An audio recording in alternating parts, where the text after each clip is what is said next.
Hi hello ನಮಸ್ಕಾರ, ಚಾನಲ್ಗೆ ಸ್ವಾಗತ. ತುಂಬ ದಿನಗಳಾಯಿತು ರೆಗ್ಯುಲರ್ ವಿಡಿಯೋ ಮಾಡಿ ಹಾಕೋದಕ್ಕೆ ಆಗ್ತಾ ಇಲ್ಲ. ಊರಲ್ಲಿ ಇರಲಿಲ್ಲ, ನಾನು ಬ್ಯುಸಿ ಇದ್ದೆ. ಸ್ವಲ್ಪ ಊರಲ್ಲಿ ಇರುವಾಗ ವಿಡಿಯೋ ಮಾಡೋದಕ್ಕೂ ಆಗ್ತಾ ಇರಲಿಲ್ಲ. ಆದರೆ ಇವತ್ತು ಒಂದು ವಿಶೇಷ ವಿಡಿಯೋ, ಒಂದು ಸ್ಪೆಷಲ್ ಟಾಪಿಕ್ ಅಂತ ಹೇಳ್ಬೋದು. ದೇವಿಯ ಬಗ್ಗೆ, ದೇವಿ ಆರಾಧಕರು ಅಥವಾ ಶ್ರೀವಿದ್ಯಾ ಉಪಾಸಕರು ಅಥವಾ ಯಾವುದೇ ಶಕ್ತಿ ಉಪಾಸಕರು ದೇವಿ ಶಕ್ತಿಯನ್ನ ಇಷ್ಟಪಡಬೇಕಾದವರು ನೋಡಲೇಬೇಕಾದ ವಿಡಿಯೋ. ಭಾವನಾ ಉಪನಿಷತ್ತು ಅನ್ನುವ ಉಪನಿಷತ್ತಿನಲ್ಲಿ ದೇವಿಯ ಆರಾಧನೆ, ಲಲಿತಾ ತ್ರಿಪುರ ಸುಂದರಿಯನ್ನ ಹೇಗೆ ಉತ್ಕೃಷ್ಟವಾಗಿ ಆರಾಧಿಸಬೇಕು ಎನ್ನುವುದರ ಬಗ್ಗೆ ಏನು ಹೇಳಿದ್ದಾರೆ ಅಂತ ನೋಡೋಣ. ನೀವು ದೇವಿ ಲಲಿತೆ ಅಥವಾ ಇನ್ಯಾವುದೇ ಶಕ್ತಿಯ ಆರಾಧಕರಾಗಿದ್ರೆ ಒಂದು ಸತ್ಯ ನಿಮ್ಮನ್ನ ಅಚ್ಚರಿಪಡಿಸಬಹುದು. ನೀವು ಇಷ್ಟು ದಿನ ಮಾಡಿದ ಪೂಜೆ ಸಂಪೂರ್ಣವಾಗಿರ್ಲಿಕ್ಕಿಲ್ಲ. ಯಾಕೆಂದ್ರೆ ಒಂದು ಗಾಢ ರಹಸ್ಯ ಭಾವನಾ ಉಪನಿಷತ್ತಿನಲ್ಲಿ ಏನು ಹೇಳುತ್ತೆ ಅನ್ನೋದನ್ನ ಈಗ ನೋಡೋಣ. ಹಾಗೆ ಸಬ್ಸ್ಕ್ರೈಬ್ ಮಾಡಿ, ಸಪೋರ್ಟ್ ಮಾಡಿ, ವಿಡಿಯೋ ಕೊನೆ ತನಕ ನೋಡಿ. ನೀವು ಜಪ ಮಾಡ್ತೀರಾ ಆದರೆ ಮನಸ್ಸು ಬೇರೆಡೆ ಇದ್ರೆ, ನೀವು ಪೂಜೆ ಮಾಡ್ತೀರಾ ಆದರೆ ನಿಮ್ಮ ಮನಸ್ಸು ಬೇರೆ ಕಡೆ ಅಲದಾಡ್ತಾ ಇದ್ರೆ, ಅಥವಾ ಸಂಶಯವಿದ್ದಾಗ ನೀವು ಮಾಡುವ ಜಪ, ಪೂಜೆ, ಧ್ಯಾನ ಯಾವುದು ಆಕೆಗೆ ತಲುಪೋದಿಲ್ಲ.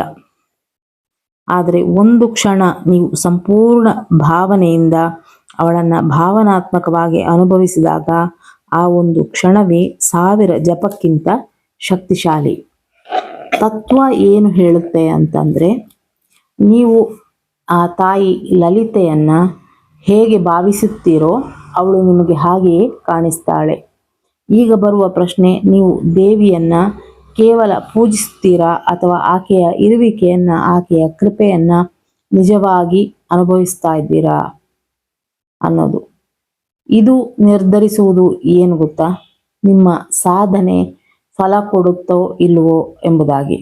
ಆದ್ದರಿಂದ ಇಂದಿನಿಂದ ಮಂತ್ರಗಳನ್ನ ಹೆಚ್ಚಿಸಬೇಡಿ, ನಿಮ್ಮ ಭಾವನೆಯನ್ನ ಆಳವಾಗಿಸಿ. ಅಲ್ಲಿಂದಲೇ ಆರಂಭವಾಗುವುದು ನಿಜವಾದ ದೇವಿಯ ಅನುಭವ. ಈ ಭಾವನಾ ಉಪನಿಷತ್ ಅನ್ನುವ ಸಣ್ಣ ಗ್ರಂಥದಲ್ಲಿ 31 ಶ್ಲೋಕ ಅಥವಾ ಮಂತ್ರಗಳಿರುವ ಈ ಉಪನಿಷತ್ತಿನಲ್ಲಿ ಬಹಳ ಘನವಾದ, ಶಾಕ್ತರು ತಿಳಿದುಕೊಳ್ಳಲೇಬೇಕಾದ, ವಿಶೇಷವಾಗಿ ಶ್ರೀಚಕ್ರ ಮತ್ತು ಅಂತರಂಗ ಸಾಧನೆಯ ಕುರಿತು ಇರುವ ತತ್ವವನ್ನ ವಿವರಿಸುತ್ತೆ. ಭಾವನೆಯಿಂದ, ಆ ಒಂದು ಫೀಲಿಂಗ್ ಇಂದ ಮಾಡಿದ ಅಂತರಂಗದ ಧ್ಯಾನ, ಭಾವನೆ, ಇನ್ನರ್ ವಿಜುವಲೈಸೇಷನ್ ದೇವಿಯನ್ನ ಅರಿಯಲು ಅತ್ಯಂತ ಮುಖ್ಯ ಸಾಧನ ಎಂಬುದಾಗಿ ಸ್ಪಷ್ಟವಾಗಿ ಹೇಳಲಾಗಿದೆ. ಭಾವನಾ ಉಪನಿಷತ್ತಿನ ಮೂಲ ತತ್ವ ಒಂದು ಸಾಲಿನಲ್ಲಿ ಹೇಳಬೇಕು ಅಂತಾದಲ್ಲಿ, ಭಾವನೆ ಮೂಲಕವೇ ದೇವಿಯನ್ನ ಅನುಭವಿಸಬೇಕು, ದೇವಿ ಅನುಭವ ಆಗ್ತಾಳೆ ಅನ್ನೋದು. ಸರ್ವಂ ಮನೋಮಯಂ ಅಂದ್ರೆ ಎಲ್ಲವೂ ಮನಸ್ಸೇ ಅಂತ. ಹೊರಗಿನ ಯಂತ್ರ, ಮಂತ್ರ, ಪೂಜೆ ಇದೆಲ್ಲ ಸೆಕೆಂಡರಿ. ನಮ್ಮ ನಿಜವಾದ ಸಾಧನೆ ಮನಸ್ಸಿನ ಒಳಗೆ ನಡೆಯೋದು. ಅಂದ್ರೆ ನಮ್ಮ ಮನಸ್ಸೇ ದೇವಸ್ಥಾನ, ನಮ್ಮ ಭಾವನೆಯೇ ಪೂಜೆ. ಈ ಉಪನಿಷತ್ ಹೇಳುವ ಗಾಢ ಸತ್ಯ ಯಾವುದು ಅಂದ್ರೆ, ಯಾದೃಶಿ ಭಾವನಾ ಯಸ್ಯ ಸಿದ್ಧಿರ್ಭವತಿ ತಾದೃಶಿ.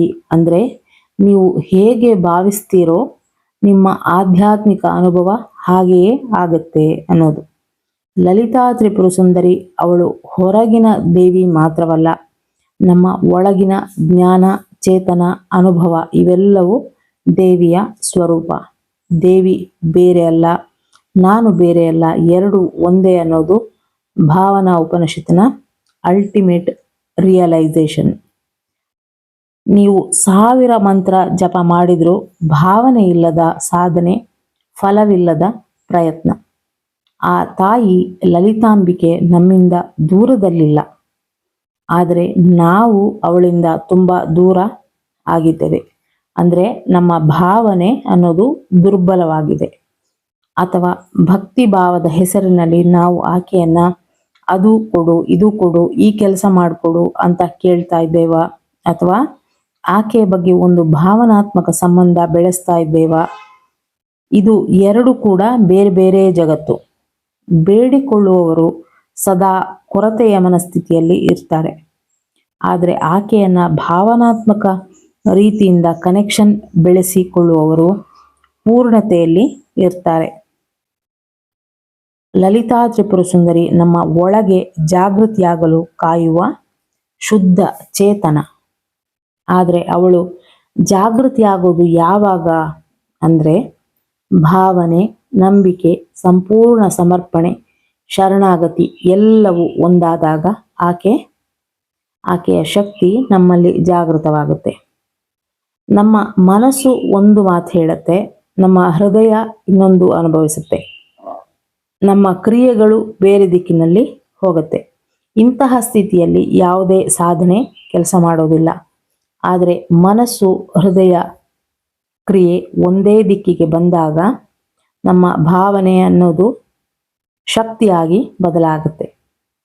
ಭಾವನೆ ಇಲ್ಲದ ಮಂತ್ರ ಧ್ವನಿ ಮಾತ್ರ, ಭಾವನೆ ಇಲ್ಲದ ಧ್ಯಾನ ನಿಶ್ಶಬ್ದ ಮಾತ್ರ, ಭಾವನೆ ಇಲ್ಲದ ಪೂಜೆ ಸಂಪ್ರದಾಯ ಮಾತ್ರ. ಆದರೆ ಭಾವನೆಯಿಂದ, ಆ ಒಂದು ಕನೆಕ್ಷನ್ ಇಂದ ಆಕೆಯ ವಿಗ್ರಹ, ಆಕೆಯ ಫೋಟೋ ನೋಡುವಾಗ ತಾಯಿ ಜಗದಂಬಿಕೆ ಅನ್ನುತ್ತಾ ನಿಮ್ಮ ಮುಖದಲ್ಲಿ ಒಂದು ಮುಗುಳ್ನಗೆ ಸುಳಿದ್ರೆ ಅಥವಾ ನಿಮ್ಮ ಭಾವನೆಗಳು ಕಣ್ಣೀರಾಗಿ ಹರಿದ್ರೆ ಅದೇ ಭಾವನಾತ್ಮಕ ಕನೆಕ್ಷನ್ನ ಸಂಕೇತ. ಈಗ ಎಲ್ಲರಿಗೂ ಸಾಮಾನ್ಯ ಪ್ರಶ್ನೆ ಬರ್ಬೋದು, ದೇವಿ ಜಪ, ಸಹಸ್ರನಾಮ, ಧ್ಯಾನ ಇವೆಲ್ಲವೂ ಬೇಡವಾ ಎಂಬುದಾಗಿ. ಖಂಡಿತ ಬೇಕು. ಅದರ ಅರ್ಥ ತಿಳಿದಾಗ ಭಾವನೆ ಜೊತೆ ಸಂಪರ್ಕ ಸಾಧಿಸಲು ಸುಲಭವಾಗುತ್ತೆ. ತಿಳಿದುಕೊಂಡು ಮಾಡಿದಾಗ ಇನ್ನೂ ಹೆಚ್ಚಿನ ರೀತಿಯಲ್ಲಿ ಕನೆಕ್ಷನ್ ಬರುತ್ತೆ. ಅದರ ಜೊತೆಗೆ ಭಾವನೆ ಅನ್ನೋದು ಸೇರಿದಾಗ ಪವರ್ಫುಲ್ ಆಗೋದಕ್ಕೆ ಶುರುವಾಗುತ್ತೆ. ನಿಮ್ಮ ಜಪ, ತಪ, ಸಾಧನೆ, ಆರಾಧನೆ, ಭಕ್ತಿ ಮಾರ್ಗದಲ್ಲಿ ದೇವಿಯನ್ನ ಪ್ರೀತಿಯಿಂದ, ಸಮರ್ಪಣೆಯಿಂದ ಪೂಜಿಸ್ತಾರೆ. ಇಲ್ಲಿ ಭಾವನೆ, ಪ್ರೀತಿ, ಸಂಪೂರ್ಣ ನಂಬಿಕೆ, ಶರಣಾಗತಿ ಎಲ್ಲ ಇರಬೇಕಾಗುತ್ತೆ. ಉಪನಿಷತ್ ಹೇಳೋದು ಈ ಭಾವನೆಯೇ ಮುಖ್ಯ ಸಾಧನ ಎಂಬುದಾಗಿ. ತಂತ್ರದಲ್ಲಿ ಯಂತ್ರ, ಮಂತ್ರ, ಶಕ್ತಿಯ ಉಪಯೋಗ, ಆದರೆ ಅದರ ಒಳಗಿನ ಸತ್ಯ ಎಲ್ಲವೂ ಮನಸ್ಸಿನಲ್ಲೇ ನಡೆಯುತ್ತೆ. ಶ್ರೀಚಕ್ರದ ಆರಾಧನೆ, ಮಂತ್ರ ಎಲ್ಲವೂ ಭಾವನೆಯ ಮೂಲಕ ಜೀವಂತವಾಗುತ್ತೆ. ಲಲಿತಾ ತ್ರಿಪುರ ಸುಂದರಿ ತತ್ವದಲ್ಲಿ ಭಕ್ತಿ ದೇವಿಯ ಕಡೆಗೆ ಹೋಗುವುದು, ತಂತ್ರ ದೇವಿಯನ್ನ ಒಳಗೆ ಜಾಗೃತ ಮಾಡೋದು. ಭಕ್ತಿ ಮತ್ತು ತಂತ್ರದ ಸಾರವನ್ನ ಒಂದಾಗಿಸುವ ಮಾರ್ಗದ ಬಗ್ಗೆ ಭಾವನಾ ಉಪನಿಷತ್ ಹೇಳುವಂತಹದ್ದು. ಭಕ್ತಿ ಅನ್ನೋದು ಹೃದಯ ಕೊಡುತ್ತೆ, ತಂತ್ರ ದಿಕ್ಕು ತೋರಿಸುತ್ತೆ, ದಿಕ್ಕು ಕೊಡುತ್ತೆ, ಭಾವನೆ ಅವೆರಡನ್ನ ಜೀವಂತ ಮಾಡುತ್ತೆ. ಭಾವನೆ ಇಲ್ಲದ ಭಕ್ತಿ ಅಪೂರ್ಣ, ಭಾವನೆ ಇಲ್ಲದ ತಂತ್ರ ನಿಷ್ಕ್ರಿಯ. ಆದರೆ ಭಾವನೆ ಸೇರಿದ ತಕ್ಷಣ ಭಕ್ತಿ ಶಕ್ತಿ ಆಗತ್ತೆ. ನೀವು ಯಾವ ಮಾರ್ಗದಲ್ಲಿ ಇದ್ದೀರಿ ಅನ್ನೋದು ಇಲ್ಲಿ ಮ್ಯಾಟರ್ ಆಗಲ್ಲ. ನಿಮ್ಮ ಭಾವನೆ ಎಷ್ಟು ಗಾಢ ಎಂಬುದೇ ಮುಖ್ಯ ಆಗತ್ತೆ. ಆದ್ದರಿಂದ ಮಾರ್ಗ ಬದಲಾಯಿಸಬೇಡಿ, ಭಾವನೆಯನ್ನ ಬದಲಾಯಿಸಿ. ಅಮ್ಮ ಅನ್ನುವ ಆ ಭಾವನೆ, ಆ ಅನೇಕ ಕೋಟಿ ಬ್ರಹ್ಮಾಂಡದ ಅಧಿಷ್ಠಾತ್ರಿ, ನಿಮ್ಮ ತಾಯಿ ಎನ್ನುವ ಆ ಬಲವಾದ ನಂಬಿಕೆ, ಆ ಭಾವನೆ ಬಂದಾಗ ಅಲ್ಲಿಂದಲೇ ಆರಂಭವಾಗುತ್ತೆ ನಿಜವಾದ ದೇವಿಯ ಅನುಭವ.